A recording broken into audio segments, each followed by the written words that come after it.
Thank you so much, Taylor, for being with us today. Can you tell everybody what is your full name and how do you help clients? Very good question. My name is Taylor Baker. I am the CEO and founder of Resilient Innovations PR agency. And so PR basically means that I help brands get into the media. I help them build social awareness, not really social awareness, brand awareness, giving you social proof. And my specialty is creating speakers. So those who want to be industry leaders, that's me. I'm your girl. I build leaders at this point. Excellent. Oh my goodness. PR is my first love. So when I came across your profile, I'm like, oh my goodness, another PR person. So where did your love for PR begin? Oh my God. You know what? It's actually my perspective of PR, right? I don't see it. So, okay. I'll just give you the background, right? So my degree is not in mass comm, journalism, or anything like that. It's not. It is in math, science, and technology. I am a STEM girl to my heart. However, when I started out consulting in the education sector, so I basically assisted with private schools to build to increase their enrollment. So I built STEM programs. But to do that, what I did, my unique perspective on that is I always involved the media in everything that we did, because if no one saw it, if no one wrote about it, no one heard about it, nothing, like, how do you get to the masses, right? So I'm doing that, creating like events and programs. I even did a couple of conferences because I wanted to do my own. And then I get to China, right? And because I'm living all over the world at this part. Sorry, so I skipped the part. Moved. Lived in Dubai for a couple of years, did some, consulting there, some trainings there regarding STEM and all of those things. But and then at this point, since I'm traveling internationally, I'm also going to international conferences, UNESCO conference, UN conference, those sort of things. And I'm networking and I'm looking at people and I'm like, well, why don't people know about you? What's going on? So then I get to China, I'm doing the same thing, different private school, building programs, things of that nature. And then now I started networking with other businesses. And with networking, I'm seeing that people are doing amazing things. Nobody knows about them. Like, what's going on? And it even happened while I was working in Houston. I was like, that was when STEM wasn't a buzzword yet, right? Before, all those things, it wasn't a buzzword yet. And I was like, everybody's doing something regarding STEM, but no one knows about it. No one knows anything, right? There's no connectivity. There's how can we grow? And then I was even thinking like as a culture, right? I was like, as a culture, we're always doing something for the culture, but our geographically speaking, we're never together, right? And so with that being said, my whole focus was, I saw PR as an opportunity to help dope brands, dope businesses. I started out with nonprofits. I started out with tech startups, right? I love anything that is dope. Like if you're dope, if you're amazing, I'm like, no, people need to know about you, period. And because I, traveling around the world, I have these connections. I'm rubbing elbows with ministers of education. I am rubbing elbows with people like, people who have magazine. I'm still, doing PR, but I didn't know that that's what I was doing. And so it wasn't to a couple of years ago, I was like, wait a minute, if I look at this definition, technically speaking, that's what I've been doing. And it's been amazing. Once I fully embraced and embodied what I was doing, I was still like, no, because I was thinking PR as in like Olivia Pope. And I was like, baby, I am not Olivia Pope. Listen, I said, if that's the standard, right? I was like, if that's the standard, honey, I need to go sit down, have several seats. I'm over here with the refreshments. Because no, Olivia, no, right? And It's not that. And I really focus on businesses that are super innovative, that are doing innovative, that are trying to make an impact. Like I said, I started out with nonprofit. I started out with an organization called Mother's English in China, where they're teaching low and impoverished Chinese nationals English, because that's a major thing. Even if you're a taxi driver, you still need to know, because there's expats everywhere, right? And so there's more into that, but started out with them, went to had a client in Gambia, did a huge international program for him, got some international attention.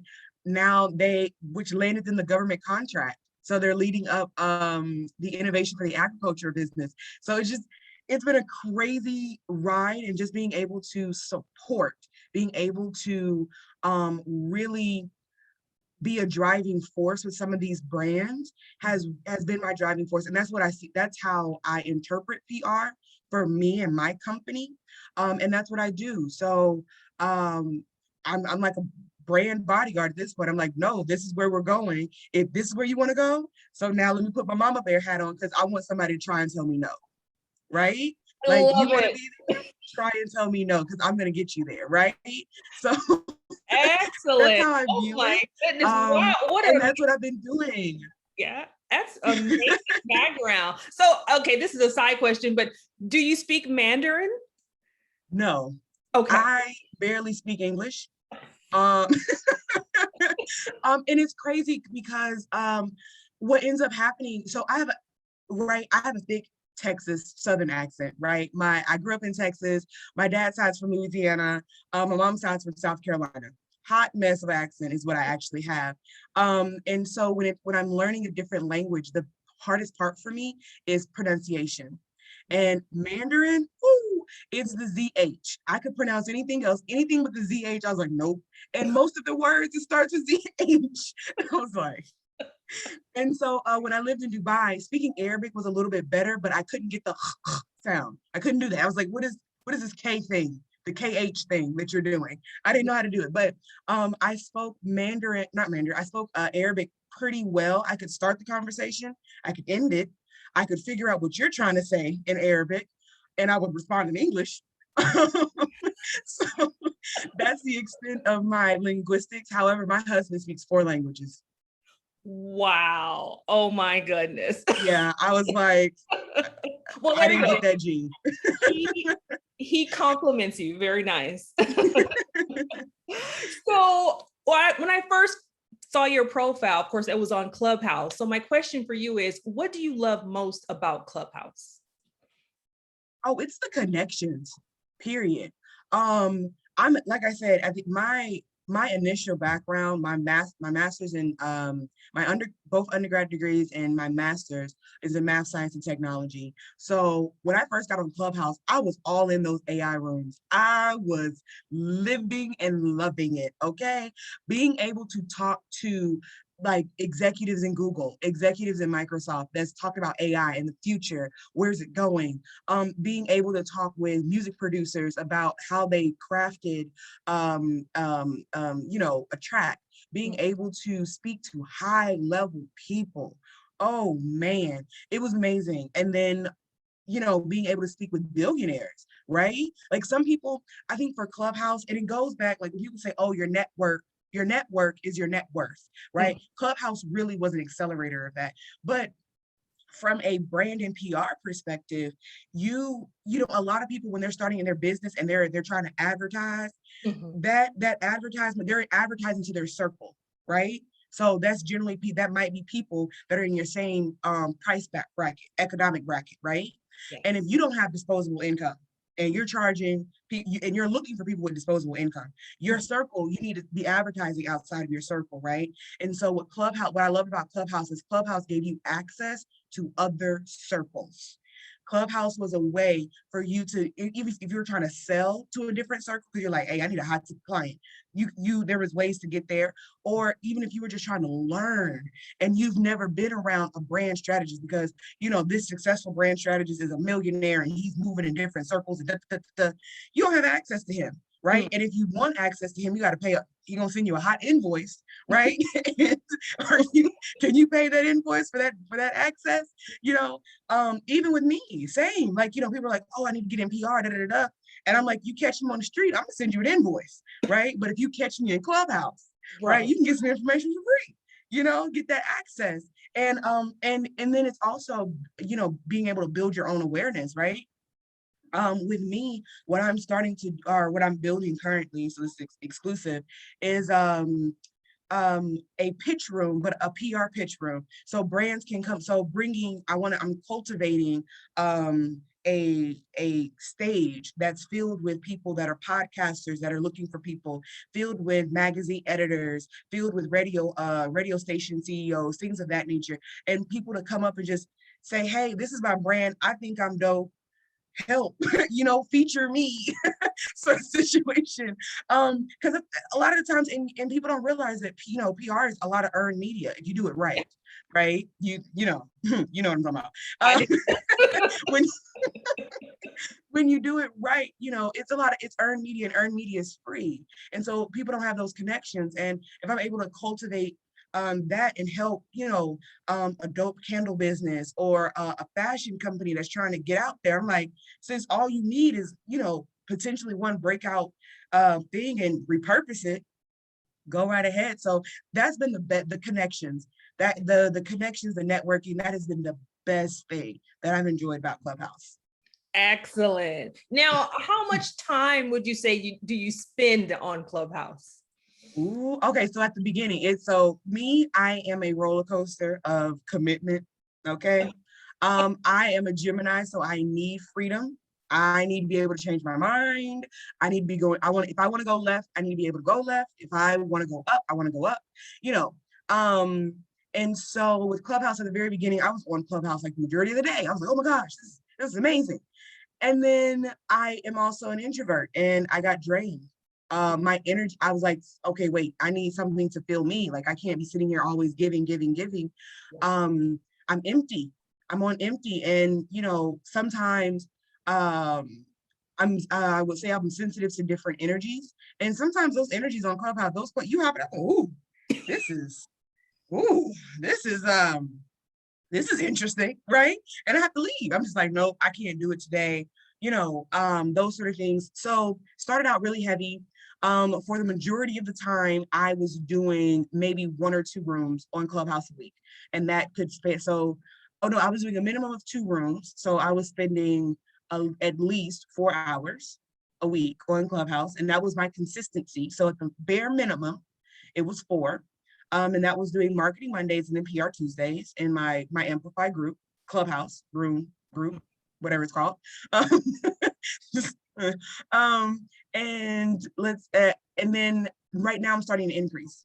So I'm trying to, I've gotten a couple of systems, some kinks, because you have to set up for the increase, right? When you get on Clubhouse and you're doing Clubhouse properly, your business is going to grow,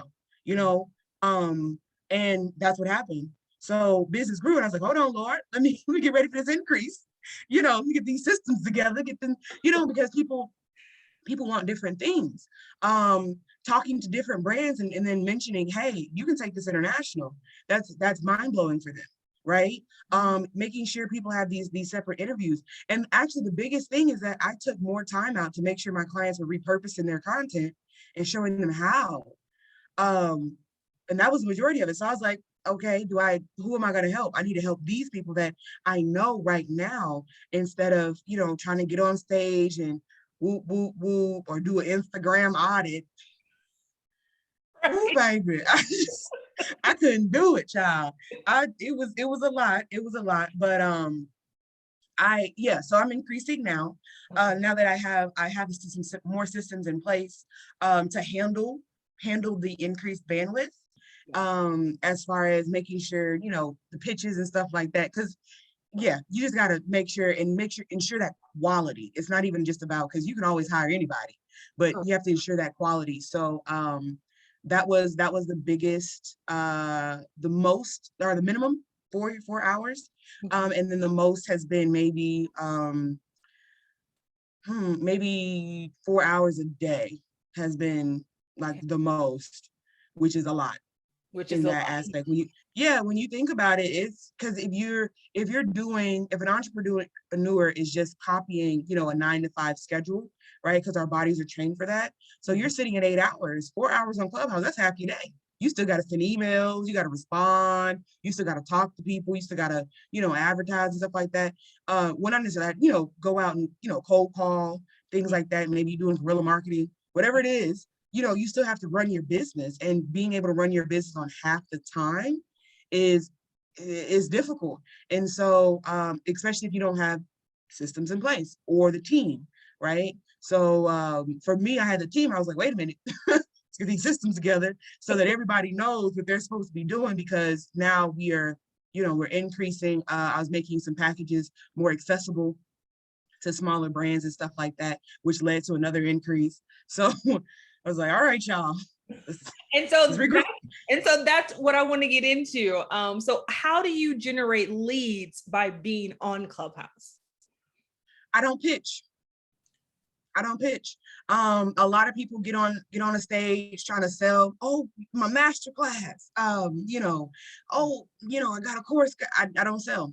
I don't pitch. In most of the rooms, so like I said, the clubhouse that I was building, or I'm in, or my clubhouse, we're sitting at almost 6,000 followers currently, but I just made sure to show up consistently. And showing up consistently, showing authenticity in my brand, showing value, giving value. And it wasn't the generic value that you can Google, right? It's more or less being able to, someone gets on stage, you're looking at their brand or their Instagram or whatever it is, and actually being able to see past the surface, right? And for some reason, I didn't know I had that skill set until Clubhouse, but I do. I'll give you an example. One lady, she's like, my Instagram isn't converting. I said, Lord, let me get on Instagram. Let's see what's going on. I get on Instagram, and I'm scrolling through, and I'm looking. I said, sis, are you even having fun? I was like, this looks like you're at work. And literally nobody wants to feel like that when they're on social media. And she was like, oh my gosh. I said, you need to have some fun. Like I said, get creative and go and push those boundaries. You have it, it's somewhere in you. But I was like, that's what it is. I was like, I can feel that from your page. You're not having fun in what you're doing. So how do you want me as a consumer to purchase something that it doesn't even look like you're passionate about? Right? That's the big selling point of being an entrepreneur. You got to be passionate, right? Which we know once you get to a certain mark, you can start a business, and you don't have to be married to your business, right? And sometimes being married to your business can be a downfall. But your selling point still needs to be passion, still needs to be, intensity on making this impact and quality of product. And so anyway, that's been, so to answer the question, circling back, I don't sell. I get on Clubhouse and I'm myself, giving advice. Now I always say, I was like, I'm just gonna add a little seasoning to what you got going on. And just because at the end of the day, it's my opinion, and giving people the opportunity to take advice and say, hey, I can tweak this, add your own seasoning to the meal, right? It doesn't, some things are not properly seasoned. Some things don't have any seasoning at all. True. And so you are the spice girl. Yes, actually, I love to cook. That's my thing. I actually love to cook. And that's my thing. And so I'm always making a cooking reference. Literally my PR ebook, which is like DIY PR for small businesses, is literally called the PR cookbook. Literally, it's set up as recipes because and that's my belief. I just feel like any advice that you give, like, still tweak it to your own flavor. Still, everyone gets a recipe, but you still tweak it to your own taste. When you're doing something like very blocked off, like this person said X, Y, and Z, you don't have fun. So it's it's just that. That's awesome. Now you spoke about your Amplify Club. Yeah. what exactly is it, and when can people tune in? Okay, so Amplify, clearly it's on Clubhouse. It goes from 12, it starts at 12 p.m. Pacific Standard Time, which is 2 p.m. Central Standard Time, which is also 3 p.m. Eastern Standard Time, and 8 p.m. London time, because I have some London publicists that pop in from time to time. There's also an Australian, but I don't know the Australian time.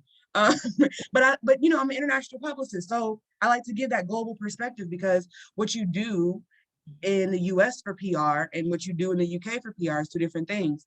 You know, trying to do PR in the Middle East compared to doing it for China, completely different situation, two different cultures that you have to consider. So yeah, it's every Monday and Tuesday at those times. So trying to do consistency. I'm starting a repurpose room Wednesday evenings, and maybe even that PR pitch room. I'm thinking of Friday evenings for that one as well. So if you guys find me, PR_friend on Clubhouse, just hit the bell. I'm always doing something. Always doing something. Awesome. My last question, where can people find you online if they do want to hire you as a PR person for them? Yeah. So my company is Resilient Innovation. However, our website is RES, so resinnovation.org. I shortened it. It's just long. Anyway, so resinnovation.org is the website. But if you type in innovation consultant on Instagram or Facebook, I pop up. And so you always could just DM me, and then we go from there. And then my website, of course, is also on my IG. So it's resinnovation.org, and my prices are on my website. So, which is something, you know, sometimes you see it, sometimes you don't see that. And then, yeah, Instagram, you can always DM me. Innovation Consultant is my general handle for multiple platforms. Awesome. Well, thank you so much, Taylor. It's been a great interview, and it's been great getting to know you. So we will see you in Clubhouse. Yes, yes, yes. Today is PR Tuesday. Woo, today, I'm actually gonna join your room today. Yep. Yes, yes. I'll send the link. It's gonna be a good one. I'm talking about, so you got featured on Forbes. Now what? That's the topic. I like it. Listen. All right. It's gonna See be you a there. good one. It's gonna be a good one. See you. Bye.